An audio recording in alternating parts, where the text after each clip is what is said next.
வெங்கடகிரி அப்படிங்கிற கிராமத்துல ராகவையா ரவளி இருந்தாங்க. அவங்க பையனான சுரேஷ் சிட்டில வேலை செஞ்சுக்கிட்டு அவனிய கல்யாணம் பண்ணிக்கிட்டான். கல்யாணம் ஆன புதுசுல மருமக ரொம்ப சிக்கனமா இருக்கான்னு மாமியார் பூரிச்சு போனாங்க. ஆனா உண்மையான விஷயம் என்னன்னு தெரியறதுக்கு ரொம்ப நாள் ஆவல. ஒரு நாள் காலையில எந்திருக்கும் போதே பார்வத்தம்மாவுக்கு காலையில எந்திருக்கும் போதே நெய் போட்டு வடை சாப்பிடணும் போல இருந்துச்சு. அம்மா அவனி அவனி இன்னைக்கு கிளைமேட் ரொம்ப மோடமா இருக்கிற மாதிரி இருக்கு, கொஞ்சம் உளுந்த ஊற போட்டு வடை சுடுமா. அப்படி அந்த வடைக்கு தேங்காய் சட்னி இருந்தா அதிரி போயிடும் பாத்துக்கோ. ஐயோ அத்தை, என்ன அத்தை, உளுந்துக்கு ரேட் எவ்வளவு பயங்கரமா இருக்கு, நீங்க போய் வடை சுட சொல்றீங்க. அது மட்டுமா எண்ணெய் வேற பயங்கரமான ரேட்டு, அதுவும் உங்க உடம்புக்கு ஒத்துக்காது. இன்னைக்கு மட்டும் தானா, எப்ப வேணாலும் செஞ்சுக்கலாம். நான் இன்னைக்கு ரவை போட்டு உப்புமா செஞ்சிருக்கேன், சாப்பிடுங்க. அவனி சொல்லும் போது மாமியார் மருமகளை பாத்துக்கிட்டே நின்னாங்க. பார்வத்தம்மா எதுவுமே பேசல. இப்படி மத்தியானமாச்சு. மருமகளே, இன்னைக்கு உங்க மாமனாரு மார்க்கெட்ல இருந்து கத்திரிக்காய் வாங்கிட்டு வந்திருக்காரு, அத எண்ணெய் கத்திரிக்காய் போடு, ரொம்ப ருசியா இருக்கும். ஐயோ அத்தை, கத்திரிக்காய் எண்ணெய் கத்திரிக்காய் போடுறதுன்னா மசாலா அதிகமா செலவாகும், எண்ணெயும் அதிகமா இழுக்கும். அதனால கேஸ் அதிகமா செலவாக கூடாதுன்னு நான் ஊறுகாவை தாளிச்சு வச்சிருக்கேன். அத தொட்டுக்கிட்டு சாப்பாடு மொத்த சாப்பாடையும் சாப்பிட்டுலாம். பருப்பு காய்கறி எல்லாம் செலவு பண்ண எனக்கு மனசு வரல அத்தை. அந்த ஊர்கால சாப்பாடு சாப்பிட்ட பார்வதிக்கு வயிறு நிறையல. உக்காந்துக்கிட்டு புருஷங்கிட்ட சொல்லிக்கிட்டாங்க, ஏங்க உங்க மருமக ரொம்ப சிக்கணும்னு நினைச்சேன், ஆனா அவ பிசுனாரு. எனக்கு என்னவோ வாய்க்கு ருசியா சாப்பிடணும் போல இருக்கு. அவ என்னடானா தண்ணி மாதிரி ஏதோ குழம்பு வச்சு ஊத்துறான். நம்ம புள்ள சுரேஷ் கிட்ட சொல்லி பாக்கலாங்க, நம்மளுக்கு நல்லது நடக்கும். ஒரு நாள் பார்வத்தம்மாவுக்கு பூரியும் உருளைக்கிழங்கு பாஜியும் சாப்பிடணும் போல இருந்தது. அப்பதான் சுரேஷ் ஆபீஸ்ல இருந்து வீட்டுக்கு வந்தான். முகம் வாடி போயிருக்கிற பார்வத்தம்மாவை பார்த்து, என்னம்மா, ஏதாவது உடம்பு சரியில்லையா என்ன? எனக்கு என்னடா ஆச்சு, நான் நல்லா தான் இருக்கேன். ஆனா வாய்க்கு ருசிச்சதை சாப்பிடலாம் அப்படின்னு பார்த்தா உன் பொண்டாட்டி சிக்கனன்ற பேர்ல எதையுமே சமைச்சு கொடுக்க மாட்டேங்கிறாளே. எனக்கு என்னவோ இன்னைக்கு பூரியும் உருளைக்கிழங்கு பாஜியும் சாப்பிடணும் போல இருக்குடா. சரின்னு சொல்லி சுரேஷ் கிச்சனுக்குள்ள போனான். அங்க பார்த்தா அவனி லைட் எல்லாம் ஆஃப் பண்ணிட்டு கேண்டில் வெளிச்சத்துல சமைச்சுக்கிட்டு இருந்தா. அவனி, எதுக்காக கேண்டில் வெளிச்சத்துல சமைச்சுக்கிட்டு இருக்க? கரண்ட் இல்லையா? ஐயோ இல்லங்க, தேவையில்லாதப்போ லைட்ட போடுறது வேஸ்ட் தானே, அதனாலதான் நான் இப்படி இந்த வெளிச்சத்துல சமைக்கிறேன். எல்லாரும் என்கிட்ட சப்பாத்தி கேட்டாங்க, ஆனா சப்பாத்தி எதுக்குங்க இந்த நேரத்துல செஞ்சுக்கிட்டு, நான் பழைய ரொட்டி இருந்துச்சா அதையே அத்தை சாப்பிட்டுக்கிட்டோம், நம்ம வேற ஏதாவது சாப்பிட்டுக்கலாங்க. அந்த வார்த்தையை கேட்ட உடனே பார்வதிக்கு ரொம்பவே கோவம் வந்துச்சு. பழைய ரொட்டிய எனக்கு கொடுக்க போறியா? இரு இரு, உன்னோட பிஸ்னாரி தனத்துக்கு நான் என்ன செய்யறேன் பாரு அப்படின்னு ஒரு பிளான் போட்டாங்க. மறுநாள் காலையில பார்வத்தம்மா மெத்தையில படுத்துக்கிட்டு முணங்கிக்கிட்டே இருந்தாங்க. அதுக்குள்ள ராகவையா வந்து, என்னடி என்ன ஆச்சு, எதுக்காக அப்படி முணவிக்கிட்டே இருக்க? உடனே பார்வதி அம்மா நடிச்சுக்கிட்டே, ஏங்க என்னவோ தெரியலங்க, எனக்கு உடம்பெல்லாம் வலிக்குது, ஒரு மாதிரியா இருக்குதுங்க. மாமியாரோட சத்தத்தை கேட்டு அவனையும் சுரேஷும் அங்க வந்து, அத்தை என்னத்தாச்சு, நேத்து நைட்டு பழைய ரொட்டி சாப்பிட்டீங்களே, அதனாலதான் உங்களுக்கு வயிறு வலி ஏதாவது வந்திருக்குமோ? ஐயோ அதெல்லாம் ஒண்ணு இல்லம்மா, இப்பதான் என் தாத்தா என் கனவுல வந்தாங்க.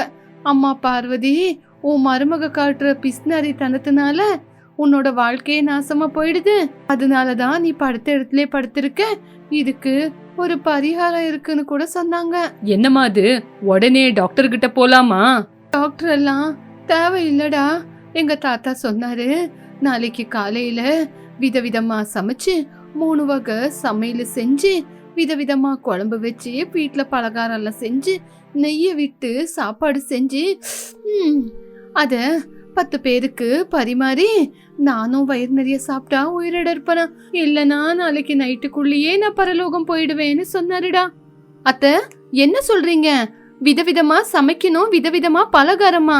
தாத்தா அவங்க எல்லாம் இந்த மாதிரி கனவுல வந்தா பிஸ்னாரியா இருக்கணும்னு சொல்லணும், இது என்ன செலவு வச்சுட்டு போறாங்க? இங்க பாரு அவனி, அம்மா இவ்ளோ சொல்லிக்கிட்டு இருக்காங்க, நீ என்னவோ காசை பத்தி பேசுற. நாளைக்கு காலையிலக்குள்ள நீ விதவிதமா சமைக்க ஏற்பாடு பண்ண. மறுநாள் காலையில சமைக்கிறதுக்கு ஆரம்பிச்சாங்க.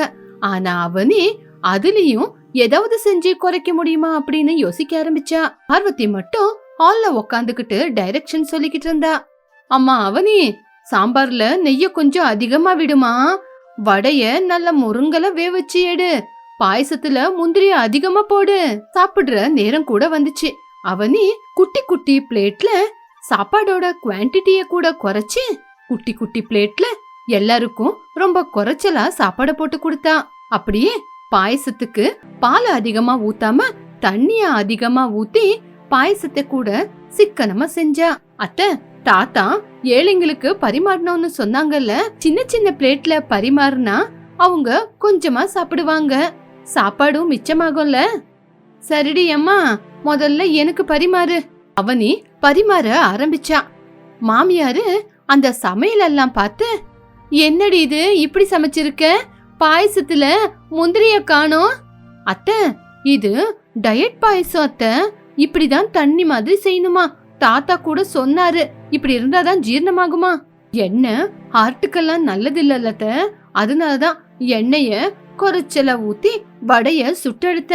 இந்த வடை நல்லாதான் வெந்திருக்கத்த. அந்த வடை பாயசத்தெல்லாம் பார்க்கும்போது பார்வதி அம்மாவுக்கு ரொம்பவே கோவம் வந்துச்சு. நான் என்னடானா வயிறு நிறைய சாப்பிடலான்னு பிளான் போட்டா என் மருமகாத டயட்டா மாத்திட்டாலே. இப்படி மனசுக்குள்ள கோவப்பட ஆரம்பிச்சா. அவளோட பிளான் ஃபெயிலர் ஆயிடுச்சு அப்படின்னு ரூமுக்குள்ள போய் அழுவ ஆரம்பிச்சா. சுரேஷ் ராகவையா அழுவுற சத்தத்தை கேட்டு ரூமுக்கு போனாங்க. அங்க பார்வத்தம்மா இது எல்லாமே நடத்தின நாடகம்னு சொல்லிட்டாங்க. எங்க என் உடம்புக்கு ஒண்ணு இல்லங்க, எந்த தாத்தாவும் என் கனவுல வந்து ஒண்ணுமே சொல்லல. இப்படி சொன்னாலாச்சு என் மருமக எனக்கு விதவிதமா நல்ல சாப்பாட போடுவான்னு பார்த்தா இவ என்னடானா எனக்கு டயட் ஃபாலோ பண்ண வச்சிட்டா. எனக்கு இப்பவே வாய்க்கு ருசியா சாப்பாடு வேணுங்க, இல்லனா நான் இப்பவே செத்து போயிடுவேன். பார்வதியோட இந்த பிரச்சனைய பார்த்து சுரேஷ் ராகவையா சிரிச்சுக்கிட்டே இருந்தாங்க. நீங்க இவ்வளவு பெரிய நாடகம் ஆடினீங்களா? ஆனா அவனியோட பிஸ்னாரித்தனத்து முன்னாடி உங்களோட நாடகம் எல்லாம் செல்லாதுமா. இங்க பாருடி, இவ்வளவு நாளா நீ ஒத்தையில தானே பிளான் போட்டுக்கிட்டு இருந்த. இப்ப நம்ம 3 பேரும் ஒன்னா சேர்ந்துடலாம். ஒன்னா சேர்ந்து நம்ம 3 பேரும் நல்லதா ஒரு பிளான் போடலாம். அது வரைக்கும் அவனி நம்ம வழிக்கு வரமாட்டா. 3 பேரும் சேர்ந்து அவனியோட பிளான உடைக்கிறதுக்காக பிளான் போட ஆரம்பிச்சாங்க. சுரேஷ் கவலையா இருக்கிற மாதிரி சமையலறைக்குள்ள போய், அவனி எங்க சாரு ஒரு வாரம் இந்த ஊர்ல மீட்டிங்காமா, அதனால இந்த ஊர்ல தான் இருக்க போறாரா. அது கூட ஒரு வாரம் நம்ம வீட்ல தான் தங்க போறாரா. என்னது, நம்ம வீட்லயா? ஹோட்டல்லயே இருக்கலாம் இல்லங்க, செலவு மொத்தம் நம்மளுக்கு தானே. அவனி அப்படியெல்லாம் சொல்லாத, வெளியே எதுக்காக ஹோட்டல்ல இருக்கணும் அப்படின்னு நான் தான் அவங்கள வர சொன்னேன். இந்த ஒரு வாரம் நீ அவங்கள பார்த்து பத்திரமா வச்சுக்கணும். நீ அவரை கவனிக்கிறதுல எந்த பிரச்சனை வந்தாலும் அவ்வளவுதான். அவருக்கு எல்லாமே பர்ஃபெக்டா இருக்கணும், அதுலயும் சமையல் ரொம்ப பர்ஃபெக்டா இருக்கணும். இந்த ஒரு வாரம் சமையல் தடபுடலா இருக்கணும். ஏதாவது ஒரு குறை இருந்தா கூட அவரு என்ன வேலையில இருந்து தூக்கிடுவேன் அப்படின்னு சொல்லிருக்காரு. உஷாரு. அந்த வார்த்தையை கேட்ட உடனே அவனுக்கு வேர்த்து ஊத்திச்சு. ஐயோ, இவரோட வேலை போயிடுச்சுன்னா அதுக்கப்புறம் சிக்கனப்படுத்த முடியாது, காசு சேர்த்து வைக்க முடியாது. சரிங்க, அவருக்கு என்ன வேணும்னு சொல்லுங்க, எல்லாமே ரெடி பண்றேன். அதுக்குள்ள காலிங் பெல் சத்தம் கேட்டது. சூட்டு பூட்டு போட்டுக்கிட்டு மேனேஜர் வேஷத்துல சுரேஷோட ஃப்ரெண்டு வந்தான். வாங்க மேனேஜர் சார், வாங்க வாங்க, எங்க பையன் உங்களை பத்தி தான் பேசிக்கிட்டு இருந்தான், வாங்க வாங்க. சுரேஷ், வீடு என்னவோ சுத்த பத்தமா இருக்கு, உங்க வைஃபோட சமையல் எப்படி இருக்குன்னு தான் பாக்கணும். எனக்கு குடுக்கற மரியாதையில ஒரு கொஞ்சம் குறைஞ்சா கூட நான் சும்மா இருக்க மாட்டேன். என்னை பத்தி ஆபீஸ்ல உங்களுக்கு தெரியும் தானே? ஐயோ சார், அந்த மாதிரி எந்த பிரச்சனையும் இல்ல, உள்ள வாங்க சார். அத்தை, சாரை கூட்டிட்டு போய் குடிக்க தண்ணி கொடுங்க, நான் 10 நிமிஷத்துல சுட சுட சாப்பாடெல்லாம் ஏற்பாடு பண்றேன். காசை பத்தி எல்லாம் கவலைப்படாம அவனி சமையலறைக்குள்ள போய் பாஸ்மதி ரைஸும் 1 கிலோ நெய் டப்பா வெளியே எடுத்தான். சிக்கன் பிரியாணி, தயிர் பச்சடி, பாயசம், அப்பளம், சாம்பார் அப்படின்னு எல்லாம் விதவிதமா சமைச்சு முடிச்சா. பார்வதி மட்டும் ஹால்ல மேனேஜர் கூட உட்காந்துக்கிட்டு கதை பேசிக்கிட்டு இருந்தாங்க. மேனேஜர் சார், எங்க மருமக செய்யற பலகாரம்னா உங்களுக்கு ரொம்ப பிடிக்கும் இல்ல சார்? அம்மா அவனி, மேனேஜர் சாருக்காக இன்னைக்கு நைட்டு வடை பாயசம் எல்லாம் செய். எல்லாரும் சாப்பிடுற நேரம் வந்தது. பார்வதி, சுரேஷ், ராகவையா விதவிதமான சமையல பார்த்து ஒருத்தருக்கு ஒருத்தர் மூஞ்சி பாத்துக்கிட்டாங்க. அப்போ மேனேஜரா வந்திருக்க சுரேஷோட ஃப்ரெண்டு கூட சாப்பாட ரசிச்சு ருசிச்சு சாப்பிட்டான். சுரேஷ், உன்னோட மனைவியோட சமையல் சூப்பரா இருக்கு. ஒரு வாரம் இதே மாதிரி சாப்பிட்டா அதுக்கப்புறம் உன்னோட உத்தியோகம் ஆஹா ஓஹோதான். அவனி பக்கத்துல நின்னுக்கிட்டு அவளோட மனசுல அப்பா வேலைய காப்பாத்திக்கிட்ட அப்படின்னு நினைச்சுக்கிட்டு இருந்தா, இந்த பக்கம் பார்வதி மட்டும் அப்பா அந்த மேனேஜர் பேரை சொல்லி இன்னைக்குதான் வயிறு நிறைய ரசிச்சு சாப்பிட்டுக்கிட்டு இருக்கேன்.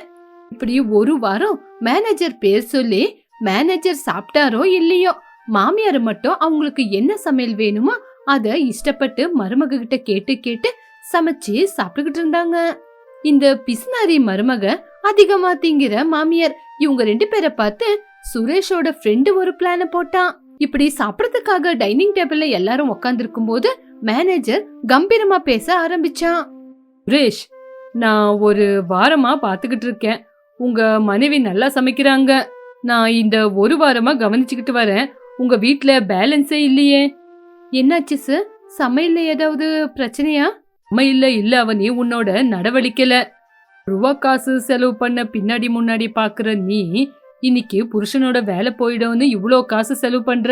அப்படின்னா உங்ககிட்ட காசு இருக்கு, வேலை போயிடும்ங்கிற பயத்துலதான் இவ்ளோ நல்லா சமைச்சுக்கிட்டு இருக்கியா? இல்லனா இப்படி சமைக்க மாட்டியா? அவனே தலை குனிஞ்சு நின்னா. மேனேஜர் பார்வதி அம்மாவை பார்த்து, பார்வதி அம்மா, உங்க மருமக சிக்கனமா சமைக்கிறா அப்படின்னு நீங்க என்ன பண்றீங்க? அவளை திட்டுறீங்க. ஆனா அவ உங்க ஹெல்த்துக்காக பாக்குறா. ஆனா இதே சாக்கு சாக்கா சொல்லி நீங்களும் நல்லா சாப்பிடுறீங்க. இந்த மாதிரி சாப்பிட்டுக்கிட்டு இருந்தா வயசான காலத்துல உங்க உடம்பு என்னத்துக்கு ஆவறது? இந்த வயசுல உங்க உடம்ப பாத்துக்கிறது வேண்டாம். அந்த வார்த்தை கேட்டு பார்வதிக்கு என்ன பேசணும்னே தெரியல, வார்த்தையே வரல. இப்போ நான் உண்மையெல்லாம் சொல்லிடுறேன், நான் மேனேஜர் இல்ல, சுரேஷோட நண்பன். உங்க வீட்ல இந்த சாப்பாடு பிரச்சனை தீக்கிறதுக்காக சுரேஷ் என்ன வர சொன்னான். அந்த வார்த்தையை கேட்ட உடனே அவனே ஷாக் ஆனா. கோவத்துல சுரேஷ் மூஞ்சிய பார்த்தா. ஆனா மேனேஜர் மறுபடியும் பேச ஆரம்பிச்சாரு. நில்லுமா அவனி, கோவப்படாத. நீ இப்படி சிக்கனம் செய்யறது எதுக்காக சொல்லு? இந்த வீட்டு ஜனங்க நல்லா இருக்கணும்னு தானே. ஆனா ஆனா அந்த சிக்கனத்தினால மத்தவங்க மனசு கஷ்டப்படக்கூடாதுமா. பிசுனாரித்தனம் மனசனை தனியா ஆக்கிடும். அதே மாதிரி பார்வத்தம்மா வீட்டுல சமைச்சத சாப்பிடணுமே தவிர இப்படி சாப்பிடணும்ன்றதுக்காக யாரையோ வீட்டுக்கு கூட்டிட்டு வந்து இந்த மாதிரி எல்லாம் செஞ்சு சாப்பிடுறது இல்ல அப்படின்னு சொன்ன உடனே பார்வத்தம்மாவுக்கும் புத்தி வந்துச்சு. மருமகளும் இத பத்தி யோசிக்க ஆரம்பிச்சா. பார்வத்தம்மாவுக்கு கூட தான் அதிகமா திங்கிறதுனால வீட்டுல இருக்கிறவங்க காசுக்கு எவ்வளவு கஷ்டப்படுறாங்கன்னு புரிஞ்சது. அத்த, என்ன மன்னிச்சிடுங்க அத்த, இனிமே சிக்கனம் படுத்துறேன் அப்படின்னு யாரையுமே நான் கஷ்டப்படுத்த மாட்டேன். உங்களை நல்லா பாத்துக்கிறேன். உங்க எல்லாரோட உடம்பு ஆரோக்கியமா இருக்கிற மாதிரி, உங்களுக்கு வாய்க்கு ருசியா இருக்கிற மாதிரி சமைச்சு போடுறேன். அம்மா அவனி, என்னையும் மன்னிச்சிடுமா. அதிகமா திங்கினோன்னு என் உடம்ப பத்தியும் கவலைப்படாம உனக்கும் நான் ரொம்ப கஷ்டத்தை கொடுத்துட்டேம்மா. இப்படி அவங்க எல்லாரும் சேர்ந்து சுரேஷுக்கு நன்றிய சொன்னாங்க. அன்னையில இருந்து அவனையும் சிக்கனம் செய்யறத விட்டுட்டு காசை பார்த்து செலவு பண்ண ஆரம்பிச்சா. மாமியாரும் அன்னையில இருந்து அதிகமா சாப்பிடுறத விட்டுட்டாங்க. அந்த வீடு மறுபடியும் சிறப்பு சந்தோஷத்தோட நிறைஞ்சு இருந்தது.